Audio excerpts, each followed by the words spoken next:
每個香港人都會為宏福苑死難者感到難過同悲痛。但另一方面，有樣嘢絕對唔應該被我哋忽略嘅，就係存在喺生還者嘅內心困擾同悲痛。我哋可能為佢哋能逃過一劫而替佢哋感到慶幸，但實際上未必係咁。災難後嘅創傷後遺症可能令佢哋比起自己離去更加崩潰。點解我唔衝入去救婆婆出嚟？點解唔係我死而係佢死？點解要奪走我一生努力嘅擁有？等等等等，呢場火將我徹底化為烏有。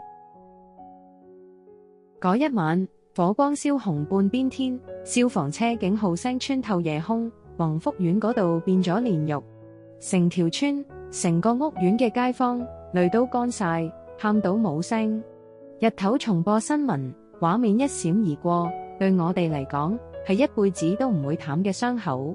有人話時間會沖淡一切，但每晚靜落嚟，聞到少少煙味，聽到遠處消防車聲，心入面嗰團火會即刻燒翻起。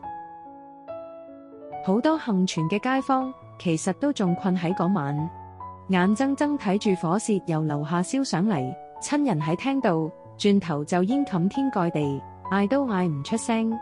有人嚟唔切救，有人被逼衝落樓梯，腳震都軟。今日叫外賣，送餐員拍一下門或者響一下門鐘，佢哋都會嚇一嚇，以為又係嗰下警鐘大鳴，心跳快到好似要跳出嚟，手心成日出汗，夜晚瞓唔着，瞓着又被夢魘嚇醒，周身濕晒。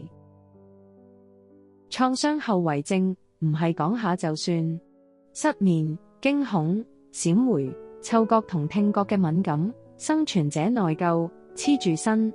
有人話，點解偏偏我走得甩？點解我推唔到媽咪出嚟？呢啲問題日日夜夜喺腦海打圈，佢哋唔敢同人講，驚人哋覺得自己矯情，但係心入面嗰份罪疚重過天。見到新聞報道火警，手指會自動轉台；見到樓梯冇咗燈，會即刻心寒。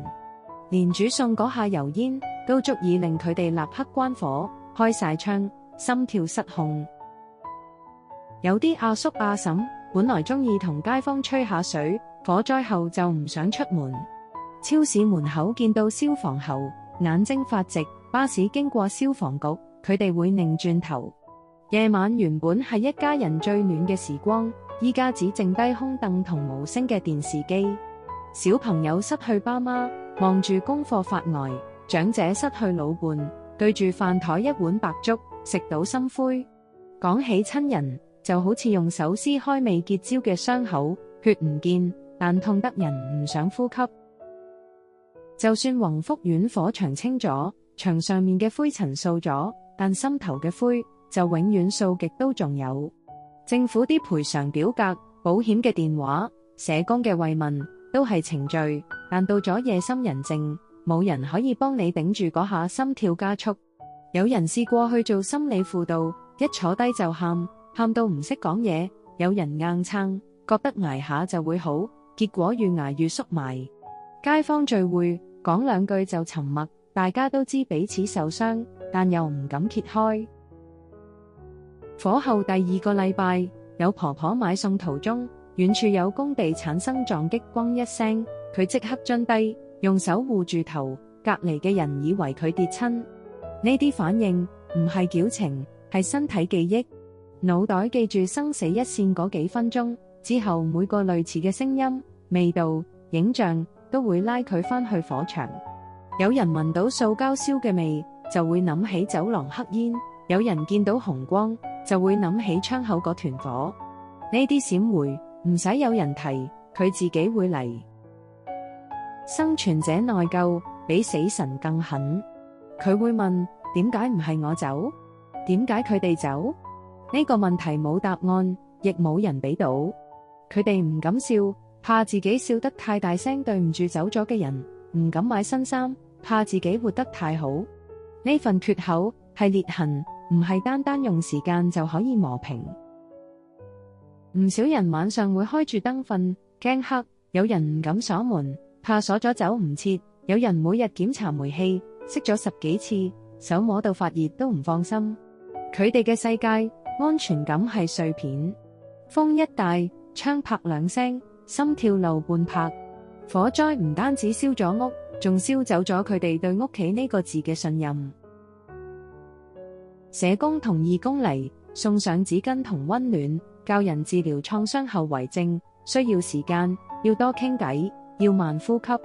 有街坊嘗試呼吸練習，吸氣2秒，忍住4秒，呼6秒，次次做到一半，淚水就流。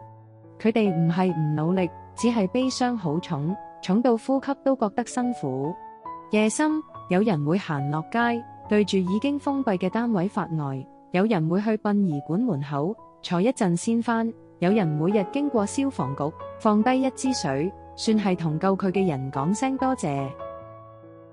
火後嘅社區感情變得微妙，有人怪制度、怪人禍、怪天意，有人怪自己當日慢咗一步。議員嚟，媒體嚟，鏡頭一收，佢哋又留低自己。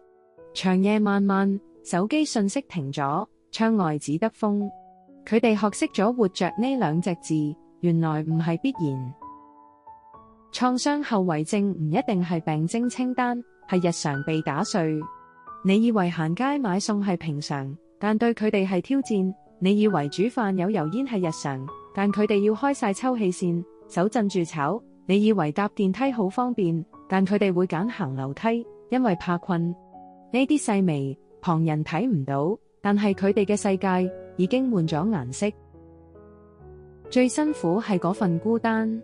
大家都話要堅強，但堅強唔代表唔痛。有人話你仲有命喎，但活着有時比離開更沉重。佢哋要重新學習點樣信任，點樣笑，點樣喺冇人嘅夜晚同自己共處。有人開始寫日記，寫低每晚嘅夢。有人開始種花，想用生命遮住朝黑。有人報咗義工，想幫其他傷者，當係自救。時間會走，但唔會自動醫。宏福苑嘅火，留低嘅唔止係燒焦嘅牆同塌下嘅樓板，仲有一班人心入面裂開嘅縫。佢哋需要被聽見、被理解、被尊重。佢哋嘅慢。創傷後遺症唔係佢哋嘅錯，生存唔係罪，悲傷有佢嘅節奏。